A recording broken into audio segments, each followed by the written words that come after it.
Bu Rostin.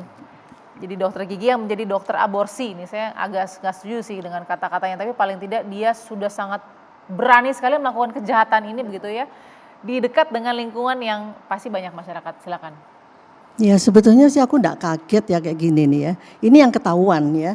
Lah yang enggak ketahuan ya banyak. Yang ketahuan saja angka aborsinya 1.300 sekian. Ya ini tapi yang banyak loh, enggak usah dokter lah. Kalau yang untuk aborsi itu ya dukun aja bisa kok. Dukun bayi bisa, perawat bisa, siapapun bisa. Yang penting ini orang mau gitu loh ya. Nah ini masalahnya bagi saya sekarang ini dokter kan enggak kemana-mana dia. Dia duduk di rumahnya. Mereka datang. Ya, jadi bukan pemaksaan, bukan pemerkosaan, bukan, dia duduk dengan menjual tangannya yang pakai belas kasihan itu tadi ya. Kasihan dia masih usia produktif, jadi harus dibantu. Banyak alasan ya untuk sebuah pembenaran yang kotor ini tadi, ya kan. Nah, cuman masalahnya sekarang di sini apa ya? Kita kok selalu kayak kaget kayak gini nih, kaget. Tahun lalu kan udah ada juga kayak gini kan. Ngomong lagi di sini, ntar kayak begini, ngomong lagi kayak gini terus menerus. Tapi memang kita harus terus menerus bicara seperti ini, karena kalau enggak ini bahaya juga. Jadi maksud saya harusnya kita itu yang kita lihat itu adalah bagaimana kita mendidik anak-anak tentang seksual. Pendidikan ini, pendidikan seksual itu penting sekali. Jadi harus ada preventif edukatif, ya, sehingga dia tahu. Nah ini tadi kalau misalnya usianya masih SMA, SMP, seperti yang kita bicarakan tempo hari, ratusan anak hamil di luar nikah gitu kan. Nah terus minta izin untuk menikah, habis itu minta izin untuk cuti hamil gitu kan. Jadi kan dodro gitu kalau aku bilang, apa sih dodro ya, melebar gitu ya. Jadi hal-hal seperti ini yang harus kita pikirkan. Ayolah kita itu berpikir agak panjang sedikit. Kalau kita hanya berpikir secara ini hanya kita akan menangani secara penanganan akibat, penanganan kasus per kasus dan penanganan yang rehabilitatif, penanganan yang terkaget-kaget.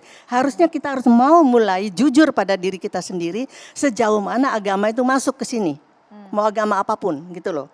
Apa sih gitu loh. Terus kemana juga pemerintah melalui apa? Melalui pendidikan, pendidikan seksual, pendidikan budi pekerti. Saking semangatnya loh aku tuh marah sebetulnya. Kesel banget. Jadi hal-hal yang seperti inilah yang harus kita betul-betul bicara bersama, terutama yang di DPR ya. Mereka ngomong, semua partai itu ngomong, ayolah ini paling gampang merusak bangsa kita itu dengan merusak anak-anak kita. Ke depan kita udah nggak punya siapa-siapa gitu loh. Tapi kalau udah kayak begini ya tinggal kasihan. Ya itu Bapak tadi tuh Pak tersangka, maaf ya Pak Bayu, aku enggak mau bilang orang itu beliau, dia tuh tersangka gitu loh ya. Jadi hal-hal yang kayak gini melenceng jadinya saking keselnya. Itu ada ketegasan di situ, silakan. Ketegasan dan kemarahan. Tapi ini harus di stop. Yang di stop siapa? Semuanya. Jadi orang tua pun ayo kita belajar bagaimana kita mendidik di zaman milenial itu tentang sex education. Itu harus. Jangan jadi sebuah tabu lagi, stop itu. Oke, baik, terima kasih Bu Ros. Kita akan sambung lagi karena ini masalah hukum juga ya. Edukasi dan hukum itu kan juga erat kaitannya ya. Sekarang saya tahu 2006 sudah dihukum 2,5 tahun tersangka ini.